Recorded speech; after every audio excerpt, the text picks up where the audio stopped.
Dearly beloved, we are gathered here today to watch football, not get married. What are we doing here?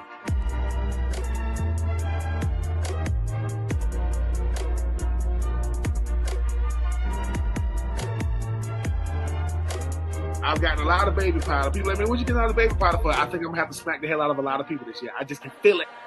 Hold on. The only thing you should be getting married to in the fall is football. That's right, y'all. It's No Weddings in the Fall, the show that rekindles your love back into football. We're finally back over our long extended vacation. We got a lot to talk about tonight. Let's get the introduction started. Welcome to the studio, Justin Herrera. Welcome in, sir. Yeah, so I was just thinking about this question. I know we're going to talk about Miami football, but Ben, did you ever come across Michael Irvin? And is he truly the walking incarnation of cocaine? I don't know. Listen, I've never seen that level of enthusiasm or energy from any former player. I don't care at what level. Michael Irvin, he's just a different dude. I mean, he amped up right now. He's amped up to go to bed. He's amped up to go to bed. It's like, he goes to the mailbox. I'm about to go get my mail. I mean, he's Michael Irvin, man. He is the epitome of Hurricanes football. When you talk about, he's done it on all levels, but listen, he couldn't wait to show off the abs and pull the bet off. And I'm like, dude, like, do you got a cameraman following you? Is there a cameraman just following you? Okay. I can't be mad at Michael Irvin. Look, he's when I get his age, I hope I still have, I'm not gonna be pulling my belt off like spanking stuff just cause, but you want to have that kind of energy, man. That's Michael Irvin, man. He can't wait to talk about the Canes. He amped up. I'm just saying, So listen, shout out. I've always wear the number 88 because of Mr. Michael Irvin. So no disrespect in my boy. I don't care how crunk he get on the sideline. That's my boy right there now. Oh, yeah, all right. Yeah. All right, let's also welcome that in. belt. You stroking that belt just like Michael Irvin did too. You see what he was doing to that belt? That was criminal, bro. I thought that was a crime. I was like, what are we doing on live TV? That's the man right there. All right, speaking of the man, let's welcome in Ben Skadoop Troupe. Welcome in, my friend. Man, it's been too long, fellas. Yes, I mean the holiday season had us all over the place, but we back for games that matter. You know, we got America's team. You know, the commissioner got me calling them America's team. Hey, man, the Canes moving on, the Dogs are not. So who got the better end of that deal? I would go with the Canes. I know that's right. All right, let's pay the bills real quick before we get into it all. If you're watching on YouTube, do us a solid, give us a like, throw a comment in, got a question, throw it in there. Of course, we'll be happy to answer it. Little things stopping you from doing it, big things popping for us when you do, so we always appreciate that. If you're looking to play some daily fantasy, because that's all you got left now, some playoff, daily fantasy as well, go to the Fast Strap app, use the promo code Troupe. We'll double that deposit up to $50, make you some money this weekend. And also, if you're looking for some championship bling for your fantasy champion, look no further than Pro-Am belts. All right, like I said, we got a lot to get into. So let's talk about the week on repeat. And now to football scores with the boys from No Weddings in the Fall with the week on repeat.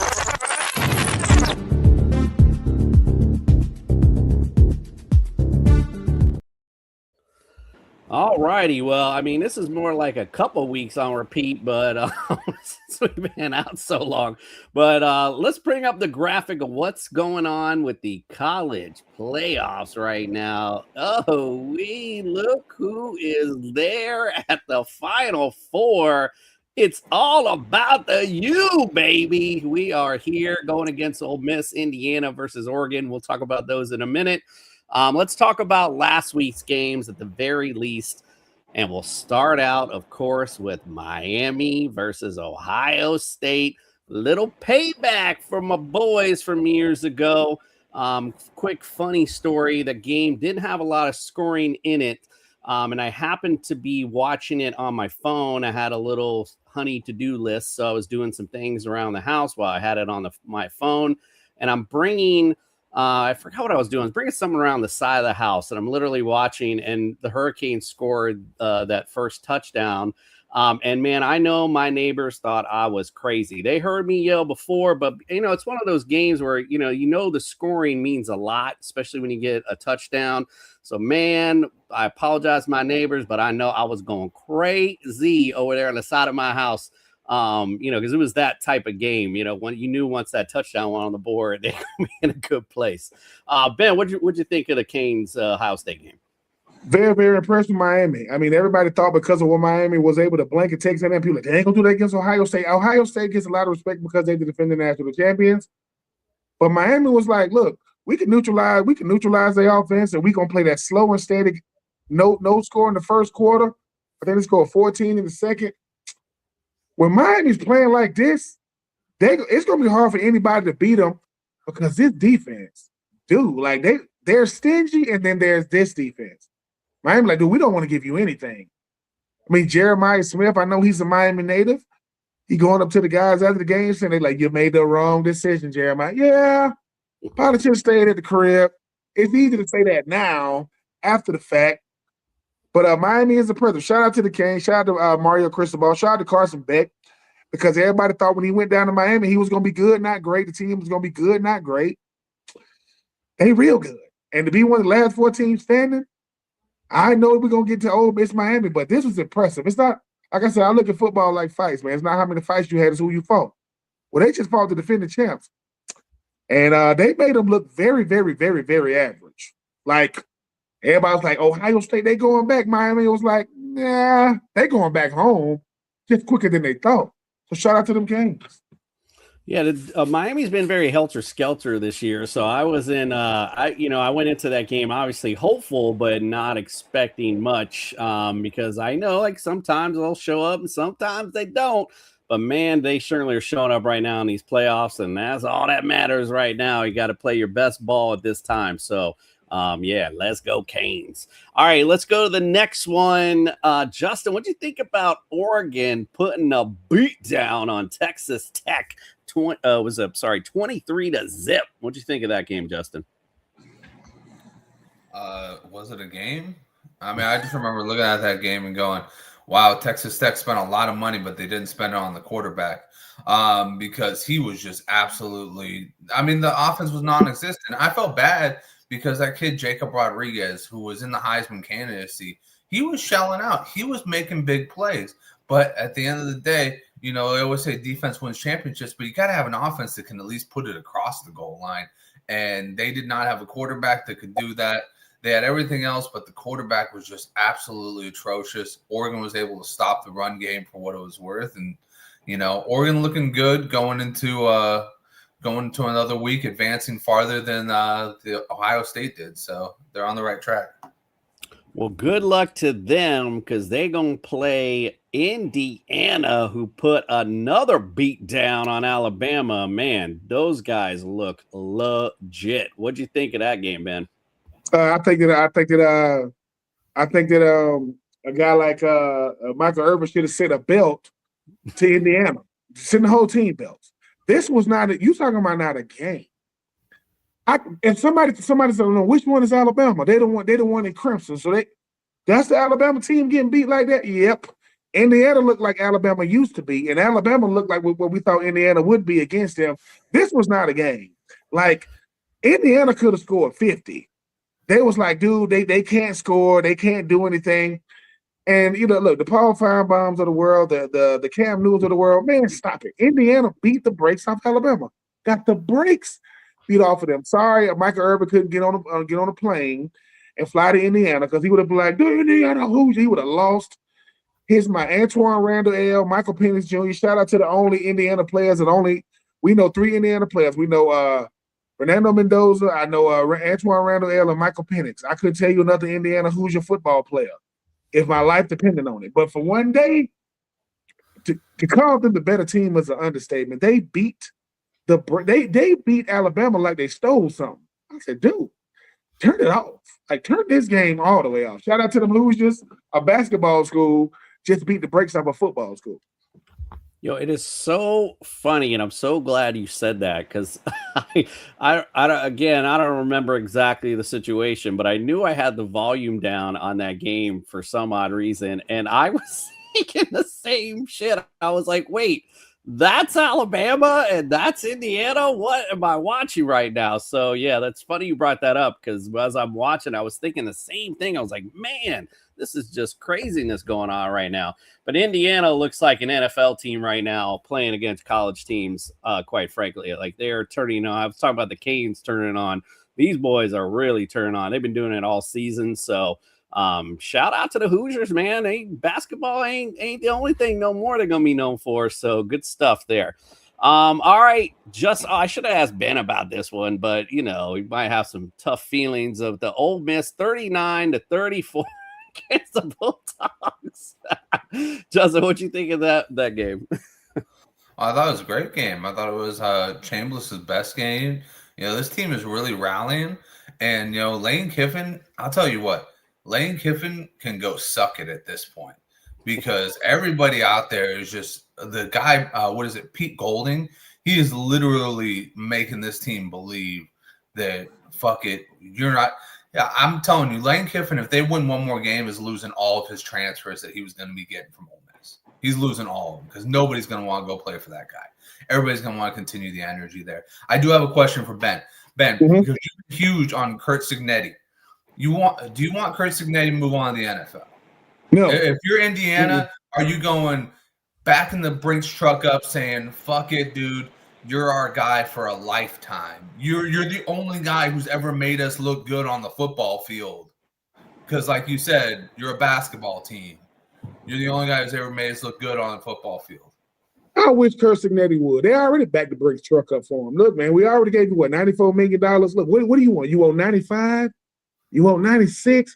Sometimes the lure of the NFL, outside of you being an NFL coach, I mean, once again, it depends on where you go. What if you go to Cleveland? What if you go to Arizona? Like, you don't want to leave Baltimore. That's what I'm saying. But here's the thing: Curt Cignetti he's not gonna go to. College coaching doesn't translate to the NFL no more than certain players' style of play always translate. Curt Cignetti is the hot coach right now, right? And he's the number one team in the country right now doing some big things. You want to ride that wave as long as you possibly can. You get $94 million. You get $94 million, and everything you say goes. You get $94 million in the NFL. You got quarterbacks saying, "Who are you talking to, Kurt? I'm talking to you." No, you ain't. You better go back to Indiana with that. You dealing with young men in college. You dealing with grown men in the NFL. And while he's the momentum, he got all the momentum right now. This is okay. He got the finish. I mean, everybody always talk about Cinderella. I mean, yeah, she had a glass slipper on. Okay, if she had a glass slipper, she wouldn't have even been invited. Hey man, I'm looking for the one that can wear this. Man, I don't know what is that, a size 4? No, I'm just saying I like Curt Cignetti. I just think you got $94 million to be the man in Indiana. What else do you want? Right? It's two guys that's the man in Indiana. You got Curt Cignetti and Hal Burton, but he hurt. So he ain't even playing right now for the Pacers. So Cignetti, stay where you at, because if you go to the league, you're going to have to coach Shedeur Sanders with Cleveland. You're going to have to coach the toddler, Kyler Murray, out there with the Cardinals, and ain't nobody trying to do that. Not right now. Ride the wave. Or an attractive job would be the Giants. I mean, maybe the Titans, a team like that. I don't know. I like that Giants position. Looks pretty good. Justin, do you want to get something else in there? No, so here's my mindset on this one. If you go into it with that, and this is totally coming from a fan's mindset, but Curt Cignetti looks like the type of guy who's not going to take shit from anybody. He's going to go in there, he's going to rule with an iron fist, and he's going to go, "Hey, dude, it's my way or the highway. You guys have been shitting the bed forever." And that could be applied to just about every team other than Baltimore who's looking for a head coach right now. You have been shitting the bed forever. And now it's time to not shit the bed. So you got to listen to me. That seems like the guy Curt Cignetti is. There's just a way I've seen him look on the sidelines. I go, God damn, dude. Like, that's That's like some high school coaches I had where I was just like, man, I don't want to fuck with that guy. That dude's gonna fuck me up. He's gonna put some shoulder pads on and really fuck me up. But for me, I'm looking at it like he can ride this wave into next season. I know he's had a great already like transfer portal. He's gotten some big names to come over to Indiana, but he could ride this into the next level. If he wins the national championship, then he goes in and he turns around a team like, say, Vegas or Cleveland, God forsake. It's not possible. Cleveland. They build a statue to him the moment he got attended. If you could turn around the Raiders, God will say, "How did you do that? How did you do that?" The Raiders, but the world is better when the Dogs lose. When the Georgia Bulldogs get beat, as a Georgia native who can't stand Georgia, these fans be melting down in a way that's hard to. I love it, by the way, because the first thing they're gonna say is, "Well, Ben, you went to Florida." I go, "This ain't about where I went." See, isn't it crazy when y'all lose? Dennis, I said, look. I said, y'all played in one extra game.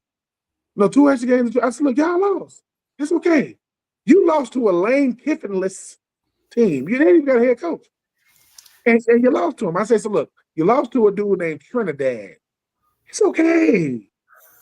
Gunner Stockton. Gunner? No. So I'm just happy that Georgia lost because these Georgia fans be like, Ben, you're jealous. I'm not jealous of people that wear red overalls that's not court ordered. I'm not jealous of that. Now, so get out of here with that.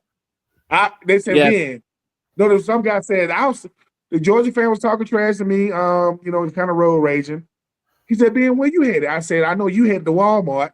I know where you're going. So if I'm looking for you, I'll see you in the parking lot. That's kind of like, it's kind of like the same references. I'm looking online after the Miami-Ohio State game. I don't know who made the comment, but someone said, Ohio State would beat Miami 9 out of 10 times. And I'm just like commenting every time I see someone share that. I'm like, well, they got 9 to go. You didn't get this one. And this one's one when it matters. So that's why it's even more fun. All right, well, let's go to NFL. Week 18 starting to turn into a glorified preseason week almost. But there were some good games that had some playoff implications to them, if you will. But I will just want to comment real quick that the Eagles, Nick Sirianni, ownership, you dumb as hell. You don't have your starters in at least for the first half. Build a lead, then throw your boys in, and you're number 2 seed. I mean, you get a second home playoff game. Like, that matters in the NFL, period. So I just didn't understand that move whatsoever. See, that's the question you asked Ben. Ben, would you want a day of rest if you knew you were going into the playoffs and you were going to be playing one of these teams that just got beat up? You were going to be playing the Seahawks and the Niners. One of those 2 teams was going to be coming into your house, and you knew they were going to beat the shit out of each other. Would you be okay taking a seat, getting rested because you played 17 games? You're already beat to shit.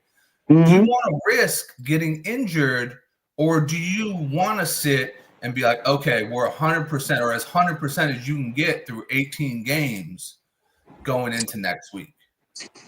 Or play for one half and not get hurt and get a second. But there's no guarantee. Playoff game. There's no guarantee on not getting hurt.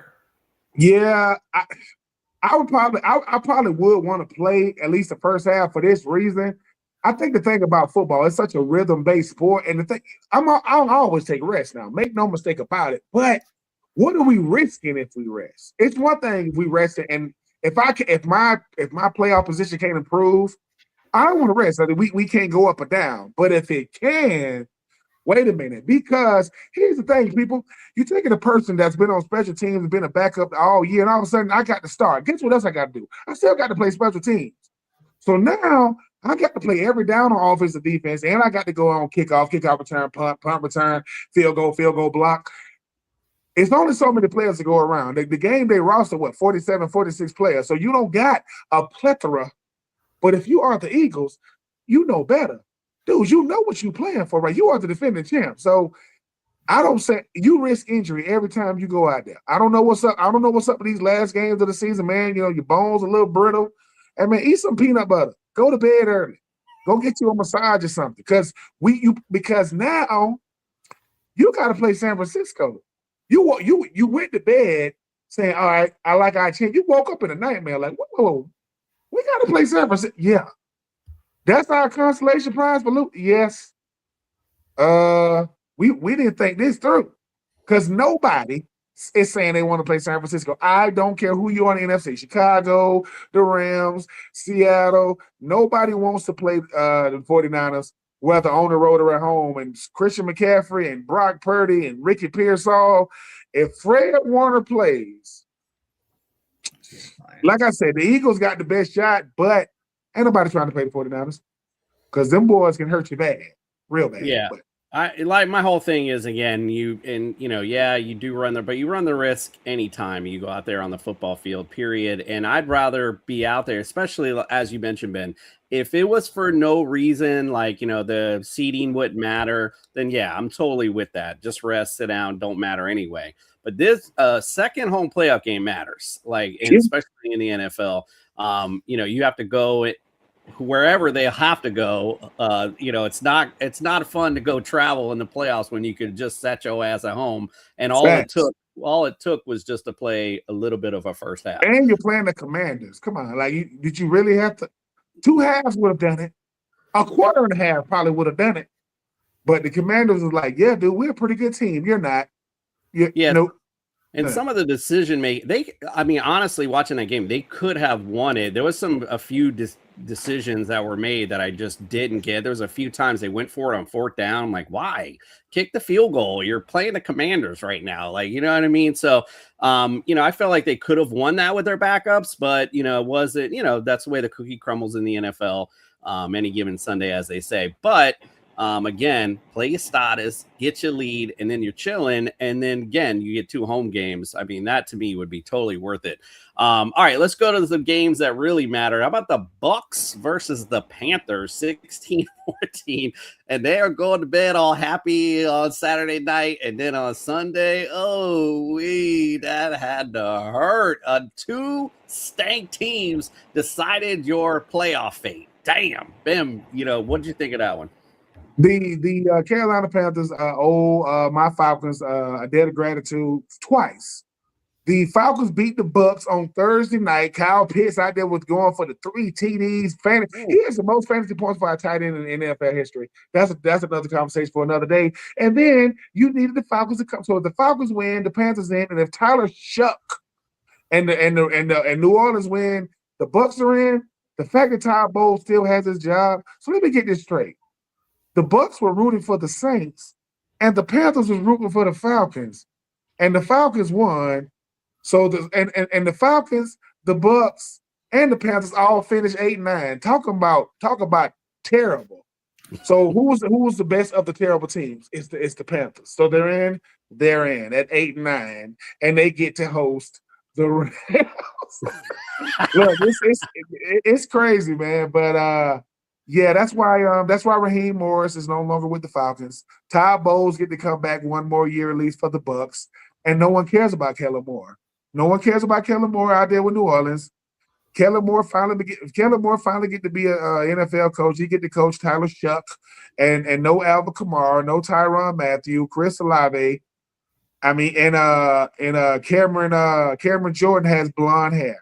He has blonde hair. So shout out to the Panthers, I guess. I mean, they in the playoffs at 8-9. I don't know if you celebrate that or say, hey man, the Rams gonna put you out your misery in a couple of days. It's gonna be over. Yeah, I don't know what happened to the Bucs this season. They always turn it on when it mattered, and that engine was stuck because it was not turning on at all. Unfortunately, like you said, that put Todd Bowles in danger, but it looks like he's going to ride it out for another season. We did have a lot of coach firings, but we could go on and on about that, so I don't even want to talk about. We'll say that for another time. So, Justin, the other game I wanted to bring up was the Seahawks versus the Niners. What'd you think of that travesty of a game?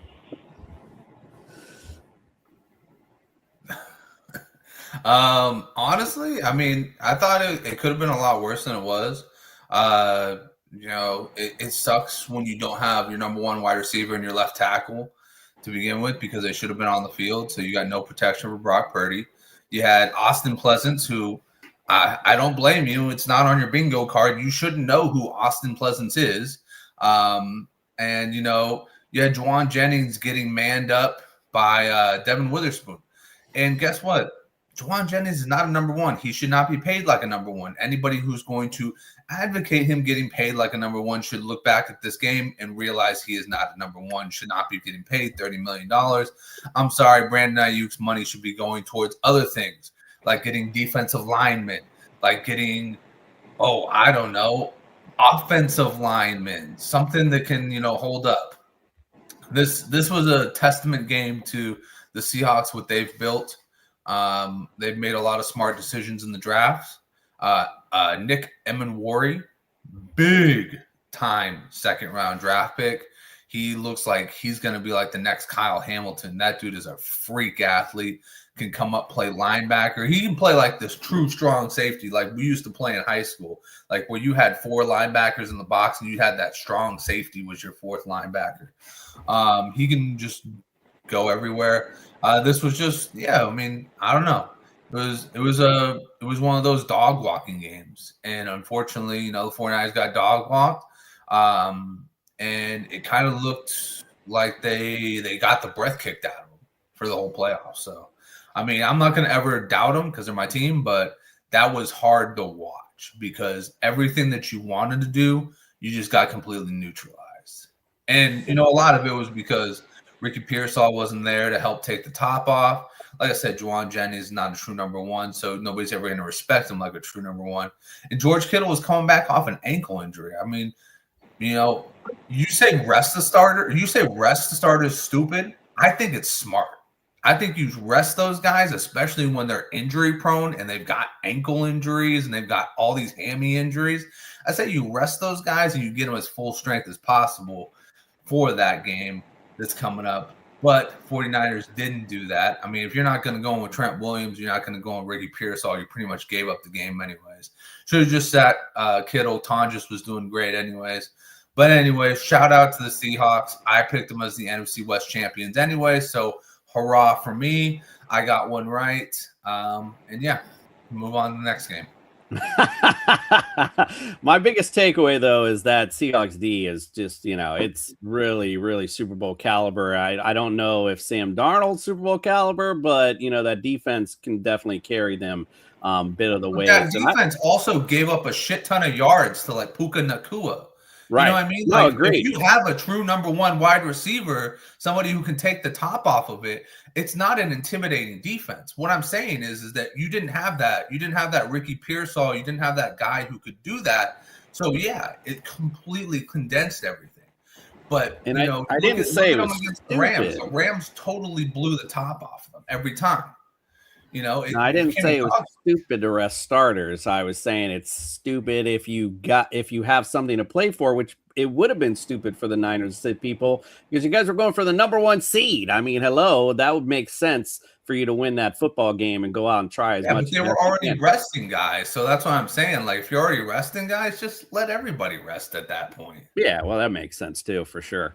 All right, and the last one, Ben, let's talk about the Steelers and the Ravens. What a way to close out the NFL season. That was at least a legit fun ending to a ball game. However, poor Tyler Loop right now. Not only did you kick your team out of the playoffs, but you kicked your coach out too. So what you think of that game? The fact that we paid good money to watch that monstrosity. The fact that Mike Tomlin and the Steelers are moving on because of a missed kick. And this is kind of been Justin Tucker is no longer in the NFL. But if you are the Ravens, you've gotten rid of your coach. I'm pretty sure that Justin Tucker, I think he got to serve a 7-game suspension. That's a long offseason. And I don't want to hear that, the Pittsburgh Steelers kicker ran up to the Ravens kicker was consoling him. It doesn't matter what you say. I still missed. What is he going to say? It's going to be all right. No, it won't. So in back-to-back seasons, Mark Andrews dropped the game winner 2 years ago. This year, you don't make the playoffs because of a kick. Harbaugh is gone. Isaiah Likely had a good riddance party, saying, "Good riddance. I don't care. Get him out of here." Lamar Jackson, they were talking about trading him. What's going on? The Pittsburgh Steelers are moving on. Don't nobody expect them to do much in the playoffs, but that game was hard to watch. Why do people ask Aaron Rodgers if this is his last year? It is. Like, it doesn't matter how he feels. This is it, Aaron. Go home. Like, we're done no one looking wants at to see. I'm just saying, like, no one wants to see the discount double check. And DK Metcalf, I know you're gonna be back for the playoffs. You were in the locker room and they was asking you about when you put your hands on the fan. What you think they're gonna ask you? I can't talk about it. Oh, so you can grab a fan, but you can't talk about it? Stop lying. You need anger management classes. You need therapy. You grab the fan. Anyway, that fan ain't play. If he would have grabbed me, I would have fell all in the freaking I would have fell all on the field. Everything. Don't touch me. I'm trying to tell you. I'm just saying. It's the Steelers. They made the playoffs. Unfortunately, we got to talk about Aaron Rodgers one more week. Somewhere, Chris Collinsworth is loving life. He like, thank God, because on his spirit animal is both Patrick Mahomes and Aaron Rodgers. Since Patrick Mahomes is gone, he get Aaron, Aaron. So we get to watch Aaron Rodgers for one more week, and he probably got a Netflix documentary talking about retirement already filmed. So when he loses, they're gonna say, "Cue it." He gonna say, "Hey, it's Aaron Rodgers, and I want to talk to you about why I don't talk to my family, and I have a wife that no one has ever seen before." What? Like, yeah, my wife, she's a real person. She's just not allowed to be seen in public. Okay. Yes. So the one thing I'll say to that, though, is yes, you're correct. Nobody want to see Aaron Rodgers, but if there was a team I wanted to see Aaron Rodgers against, is the Houston Texans. Oh my God! If he wasn't thinking retirement now, he's definitely gonna be. He's gonna be signing the paperwork when he leaves that field Monday night. Because man, he just ain't to deal with ice and hot and Ben Gay because he gonna need all of it. He gonna need it. That plane. I mean, it's a home game for them, but yeah, they're gonna be like, "Hey man, give me all the Ben Gay and icy hot I can get," cause Danielle Hunter and Will Anderson, they coming for me. Indeed. And I'll just close with this. I'm with you. I wanted the Ravens in, especially the way Lamar looked. Like he was looking like, back to original form, if you will. But Mr. Harbaugh, if you like no state tax and you like where it's sunny, come bring your ass down here and bring Lamar with you. Bring him home with you, because let's go. We ready. We ready for some kind of disciplinarian, because that's what the hell this team needs for damn sure. Tired of being like the soft team that everyone looks at. All right, let's talk about what we're going to watch this week in the NCAA football. Don't worry, Ben. No weddings here. I just want to know what college game to watch this week.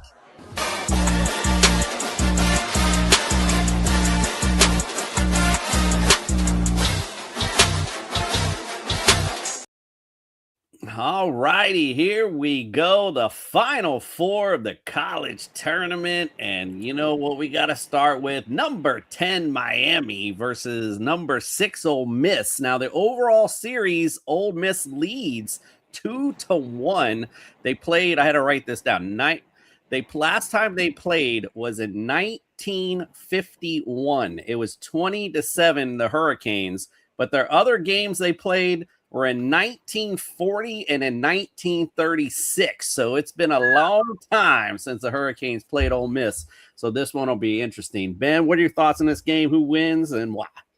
I think it's going to be a really, really good game. You got Trinidad, versus Carson. I think that while I think that Ole Miss has a lot of playmakers on offense, Miami's defense is lights out.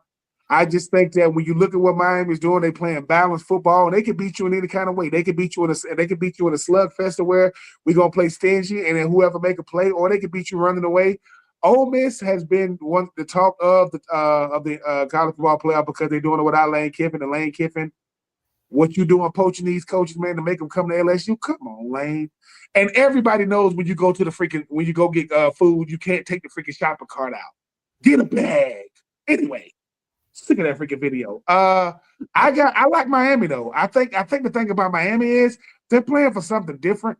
Like I played against the 2000 Hurricanes. I played against the 2002, 2003. I didn't play against 2001, or I would have went 0-4. It's not like I was going to have a better.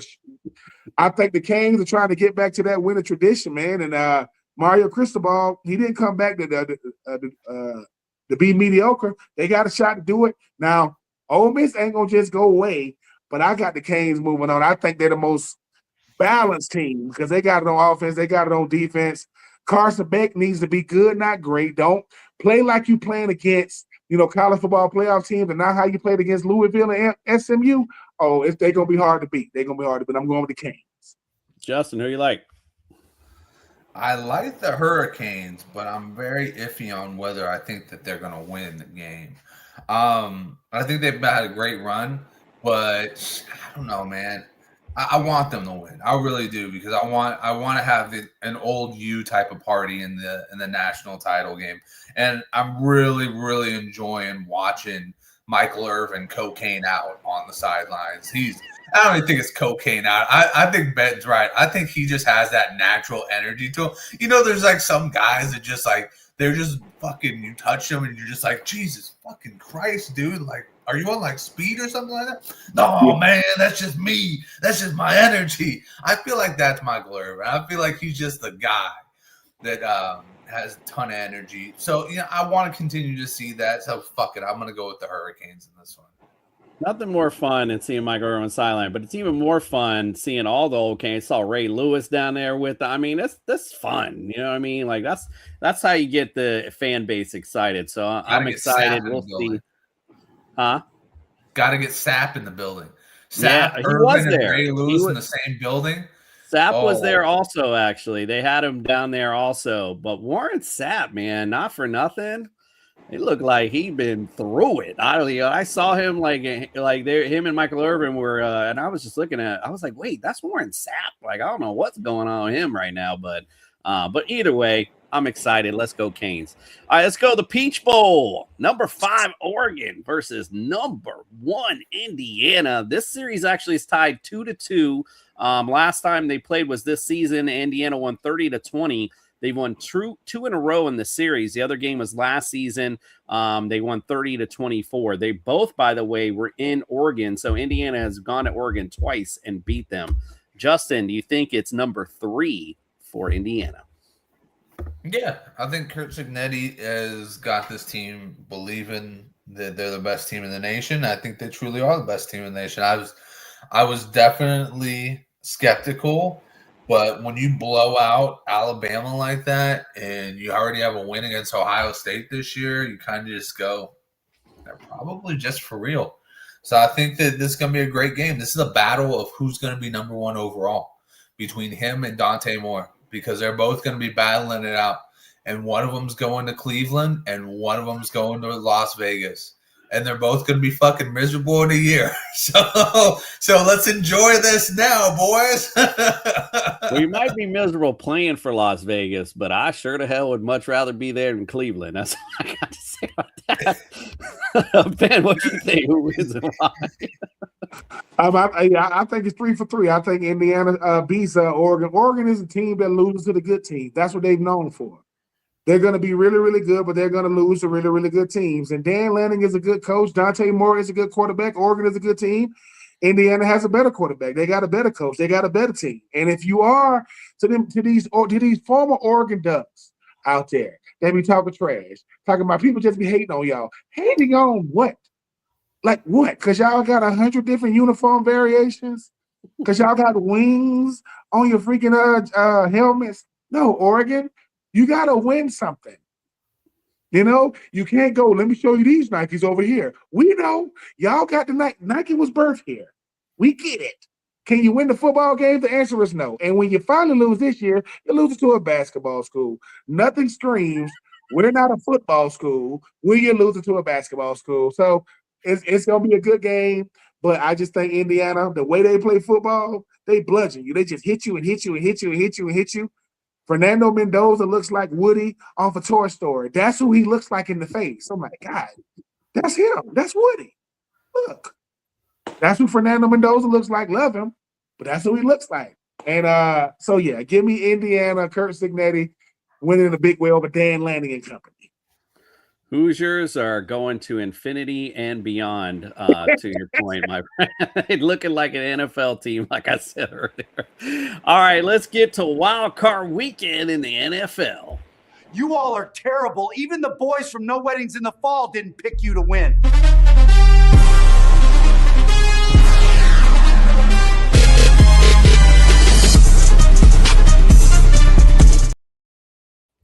So we're going to start out with the lamest. Well, I'm actually just going in order of the games that are played. And the lamest game starts with the LA Rams at the Carolina Panthers. Now, the only thing I will say that I was kind of surprised when I was looking stuff up is that Carolina actually leads the series between the teams 14-10. The last time they actually played in November, as you guys know, and Carolina won 31-28. Stafford looked a little off in that game, a little craziness. The playoff series, I know you were on the Blonde Blitz before this, Ben, and Deb brought up that last time they played was in 2004. Carolina won 29-23 in double overtime. So they own the playoff series 1-0. So this one might be a little more interesting. Nah, not at all. Ben, who wins? Who you said again? I'm over here trying to get people saying you're crazy good. stuff.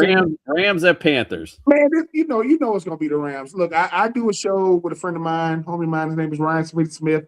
He's a Carolina Panthers fan. Smitty, I love you, but you know how hard it is. I mean, we were trying to break down the game the other day. I said, Smitty, listen. I said, listen, you can stop doing analytics. Y'all are gonna get beat. This is playoff football. Like this time. With Carolina, they'll be in Cancun somewhere. Most of them don't know what Cancun is. They probably think Cancun is a Mexicana restaurant or something, but Tex-Mex, it's not. So I'm just saying, yeah, it's going to be the Rams in a big way. I mean, Matthew Stafford playing like an MVP. Puka Nacua, can't nobody cover him. They got a nice running game. Jared Verse is one of the best young defenders in the league. Give me the Rams. And Devontae Adams supposed to play. Who going to cover him in the red zone? Give me the Rams. Rams definitely want some get back. 808 Shorts, thanks for your comment. Says Oregon gonna win that rematch. Like it. Justin, who wins Rams Panthers? Yeah, I mean, it should be the Rams, but the Panthers beat the Rams with Devontae Adams, Puka Nacua, everybody there. And they beat them pretty handily when you think about it, because Matthew Stafford was just throwing interceptions left and right. Like Justin's been telling you, Matthew Stafford has a way about him with the interceptions. He's done it in the past. There's a reason that he's all time on the leaderboard for interceptions. But they should win this game. Bryce Young tends to turn it on whenever he wants to. I don't know if he's going to want to in this game, but I don't think it'll be enough. I think the Rams get their get back. All right, I'm with you, man. I think it's definitely Rams, and I think they win big. All right, let's go Green Bay at Chicago. Green Bay leads this series 109-97-6. They split this year. Green Bay won 28-21, and Chicago won 22-16 in overtime. The playoff series is tied, actually, 1-1. They played back in 2011 in the NFC Championship. Green Bay won 21-14. And the time before that, which is so weird, these teams have been around for so long. We played twice in the playoffs. The last time they played other than 2011 was in 1941 in the divisional championship. Chicago won 33-14. Who do you like this year, Justin? I like the Packers in this game. I think the Packers got healthy. Another team that just rested Josh Jacobs and said, fuck it, dude. We're going to get you healthy because we know you're a dynamo. They rested Jordan Love. They rested Christian Watson. And, the Bears didn't, because the Bears wanted to be the second seed instead of the third seed. Much of a difference there. But anyways, I'm going to go with the Pack in this one. I think it's just going to be experience at this point. I think the Packers have more experience in the playoffs. So Chiefs Kingdom says, "Buddy on the bottom look like you need to catch a fade." I don't know what you're looking at, but I think you just mad because your boy's the one that really needs a haircut, brother. Shit. All right. Who wins, Green Bay and Chicago? I got Green Bay too. I think Chicago, they coming in, they had a really, really good season, but sometimes order has to be reestablished. And Jordan Love is looking over at Caleb Williams and saying, look, dude, what color your fingernails gonna be? They're gonna be black, they're gonna be orange. I don't know what color they're gonna be, but you're gonna take this L, that fresh L. I got Green Bay with no Michael Parsons, even though Michael Parsons' best friend Diggs is over there in that secondary. I think Green Bay goes into Chicago and gets a big dub. And they set Caleb Williams still isn't the only, he's not 4,000-yard passer in Chicago. I don't know why that's important. I want to be the first 4,000 yard. Who cares? So give me Green Bay. Green Bay. Joe Rivera thinks Chicago at home is the winner. I'm actually going to agree because I think both these teams kind of mirror each other in the respect that I don't really believe in either of them. But the Bears have shown out this season, obviously, the way they've gotten the second seed and they're at home. So they've won some football games this year. Caleb Williams has really surprised me in a lot of ways. Justin, like I said, I've said it 1,000 times. You said it way in the summer that this Bears team is going to be for real. I didn't really believe you, and now I'm believing. So I'm going to go with the Bears at home against the Packers. I think, again, I think it's that home field advantage type thing, quite frankly. And I just said both these teams are just kind of meh to me, quite frankly. All right, let's get to the next one. We got Buffalo at Jacksonville. This one's very interesting. This series actually is tied 10-10. They played last year. Buffalo won 47-10. Damn. Playoff series, though, Jacksonville 2-0. They played in 96. Jacksonville won 30-27. And then at the 2018 AFC wild card, Jacksonville won 10-3. So Jacksonville got a little playoff spice for those Bills. Ben, who wins this one and why? I like the Bills. I think that while Jacksonville is coming in hot, I think the Bills found their rhythm at the end of the year, even though they didn't win that division. I think they reestablished dominance. I think that Josh Allen is obviously still playing at a big-time level. And he got talking about James Cook and what he brings to the table. I like Jacksonville. Now, make no mistake about it. Parker Washington and Trevor Lawrence and Travis Etienne and Trayvon Walker and Josh Hines, Allen. But there's a thing called perception versus reality. The perception of it is, y'all real good in the AFC South. The reality is the Bills like, nope. Sorry, dude. There's no Patrick Mahomes in these playoffs. This is going to be Josh Allen's best shot to get to the Super Bowl. Don't know if he'll win it, but he got to get past Jacksonville. Sorry, them Duval Jaguars had a good season. But Liam Cohen, it's Liam Cohen versus Sean McDermott. That don't even sound like football coaches. That sound like financial advisors. Like, yeah, man, you talking about the McDermott firm? Yeah, man, they'll help you keep your money. I'm gonna go with the Bills. Justin, do you like Duval or the Bills? Yeah, I'm gonna go with Duval here. Listen, I think it's all about coaching. I think it's all about building. Like, these are two different teams. One team built around their quarterback and got him better, and the other team has left their quarterback out to dry. Because Josh Allen, he can't keep doing this all by himself, as he showed this year. It has been really tough to just outman all these teams that have got, defensive resources like no other. And when your team has zero defensive resources, and I mean zero defensive resources, it is going to be very hard to stop this Jacksonville Jaguars offense. I think the Jags scoop by. I think they pull up what a lot of people are calling an upset. I don't think it's an upset, but a lot of people are going to call it an upset. Yeah, I am. This is like the one I'm so excited for this game, just because I'm just so interested to see how it plays out. I'm with you on Ben. Like, this is Josh Allen's time. Like, this is the Bills' time. But watching him play this season, it's like, that defense. It's not really Josh Allen. It's just really the defense. And God, like, get this man some receivers. Like, he's throwing the Brandon Cooks is making plays for this team. Like, so I'm kind of like in between, quite frankly, on this one. So I'm going to slide again to the home team. I'm going to go with Jacksonville on this one. But, honestly, as much as I hated Tom Brady because I was so tired, I'm actually don't feel that way to Josh Allen, even though, of course, he owns my team. But I do love the way he plays, and I like Josh Allen as a player. So I want them to win, believe it or not. But I'm going to go Jacksonville in this one. I just think right now defensively they're a smidgen better, a smidgen. But yeah, I'm going to go Jacksonville on that. All right, let's go San Francisco at the Philadelphia Eagles. San Francisco leads the overall series 21-15-1. Last time they played was in 2023. San Francisco won 42-19. Damn. The playoff series actually is tied 1-1. Last time they played was in 2023 in the NFC Championship. Philly won 31-7, and then they won. And then they played in 1996 in the divisional round. San Francisco won 14-0. What a boring game that have been to watch. Justin, what do you think? Who wins this and why? I'm gonna go with the 49ers. The only way the 49ers win this game, they have to play the tightest game they've played all season long. And they have to play the way that they've played in the past, where the run game is fluid. Trent has to play.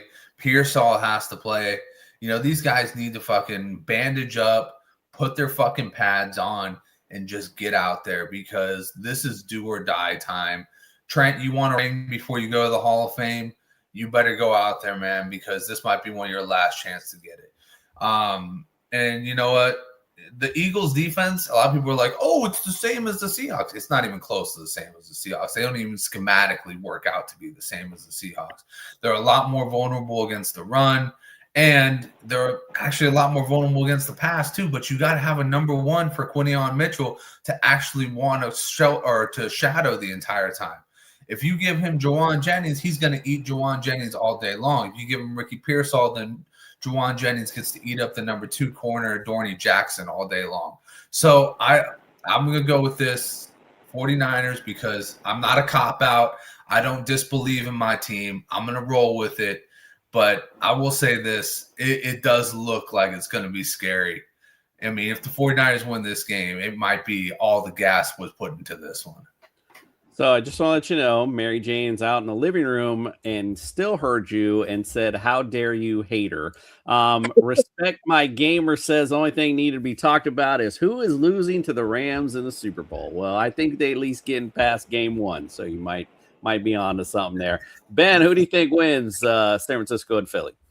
I mean, I'm going to go with Philadelphia, even though I think the 49ers are a bad matchup. You're talking about Christian McCaffrey, Ricky Pearsall, Jawan Jennings, Brock Purdy, George Kittle. But I just think that the Eagles are built because, I mean, they're at home. They understand what's at stake. Now, I will say this, though. You're going to need the real Saquon Barkley to play, and you're going to need this offense to be balanced. They can't do this dink and dunk. AJ, you're not going to get the ball today. They're going to have to be balanced because I think the 49ers can score on this Philadelphia Eagles defense. Kaylee Ringo, look, he can be had. Ringo could be had in that secondary. He did some dumb stuff against the Commanders. He still ain't found. I'm like, dude, what are you looking at? I'm gonna take Philly because they understand they battle tested. They understand how to win these games. But I'm not gonna I don't think the 49ers gonna make it easy for them. This is gonna be the game. This is gonna be the game in the play. The game, I think it's gonna be the best game in the playoffs. But give me the Eagles. So Nick Sirianni, you move on, and John Lynch and Kyle Shanahan. I know neither one of them are in danger of losing their job, but they're going to have to make some decisions in that front office. Mary Jane also heard you, Ben, and said that's a good man right there. I'm going to go with the Eagles because I like sleeping in my own bed. No, but I think... Tell her to show her face. Tell her to show her face. You heard him, man. He said, show your face. And we got one little comment I'd like to address. Jellycat says, the unemployed final bosses. Bro, look at your fat ass in that profile picture. And you over here commenting. Sit your ass down. All right, let's get to the next one. The Chargers at the Patriots. Patriots lead the series 27-17-2. Last time they played was in 2020. Well, last year, my bad. Chargers won 40-7. They won 2 in a row in the series. Playoff series, New England 3-1. Played in 2019 divisional round. New England won 41-28. The 08 championship, AFC championship. New England won 21-12. In the divisional round, 07, New England won 24-21. And you got to go all the way back to the 1964 AFL championships when it was the San Diego Chargers and the Boston Patriots when the Chargers finally won 51-10. So you got to go way back to see when the Chargers beat the Patriots in the playoffs. Ben, who do you think wins this one? Oh, well, they better go back because it's not going to be the past revisited. I think this Patriots team is one of the best teams, best coach teams. Drake May is on. He might be the front runner to win the MVP.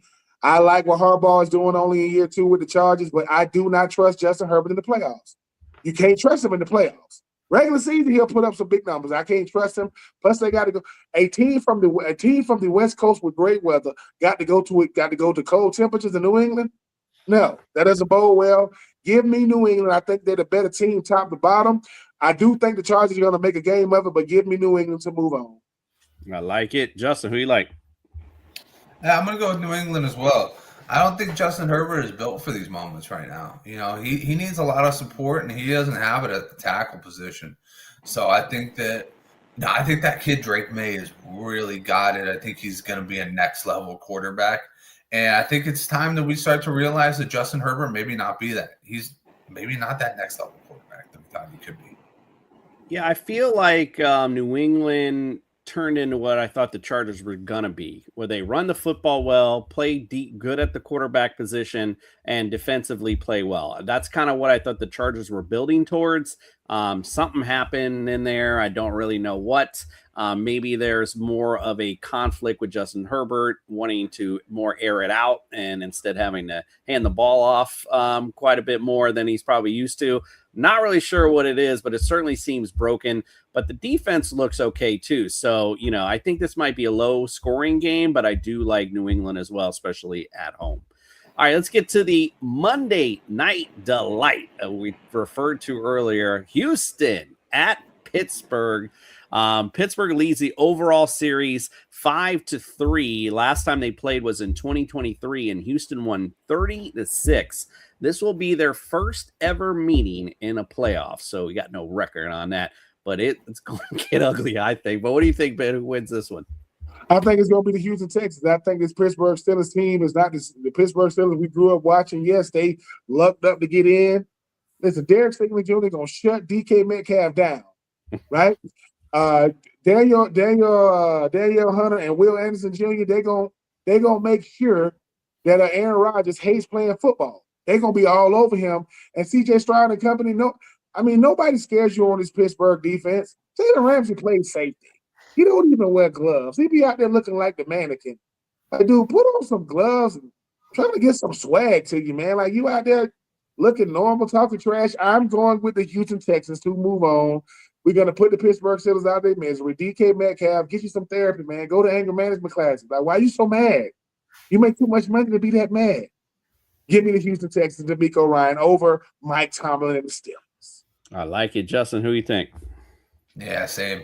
I just honestly, it's the same old story. We put the Steelers on Monday Night Football just to see them get demolished again. I mean, come on. Why are we continuing this narrative? I don't know why this team is always given the last. They're always the final act, and it's just them getting slaughtered in the final game. It doesn't matter who's doing the slaughtering, but it's always the Steelers getting slaughtered. So I don't know. I don't know what to expect from this game other than, it's going to be the curtain call for Aaron Rodgers, and hopefully they got the ambulance ready because I think it's going to be a long ride to Pittsburgh Medical or UPenn or wherever the fuck he's going. Yeah, like I said before, if he was contemplating not retiring towards the end of the season, it's going to be a real quick decision after this one. I like the Texans to beat the hell out of the Steelers on Monday night. So that's why I said, man, it would have been better if the Ravens were there because it would have at least been a good game. And they got some playoff history too. But whatever, we're stuck with what we got. All right, well, don't forget, me and Justin are heading out tonight. Don't forget to check us out on Saturday. You can wake up with us. We're going to go over all your playoff stuff. We got NFL bets. We got Brian with injuries. We've got a little Saturday morning cartoon. Now it's not the Sunday morning cartoon, it's a Saturday morning cartoon. So get you some DFS plays in there as well. And of course, we'll do our picks. So check us out on Saturday morning. Wake up with TSS. Get you ready for playoff football. All right, we're out for tonight, but our boy Ben's going to close it out with his Skadoop of the week. See you next time. I don't know about you, but I'm ready for Ben Troupe's Skadoop of the week.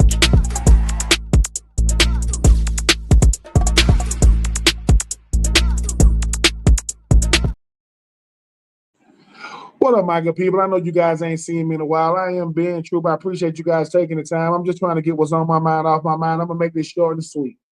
If your team doesn't have a coach right now in the NFL, your team is not good. I know the Baltimore Ravens, everybody's saying, man, what type of coach are we going to get? It's not going to be good as Harbaugh. And if you are the Texans, if you are the Titans, if you are a team like Arizona, if you are a team that's not good at football, why are y'all thinking all we got to do is get a coach in there? The Raiders are the worst organization in the NFL. I don't care what anybody says. That's with the Jets and the Browns. Why am I going on a rant when it comes to these coaches?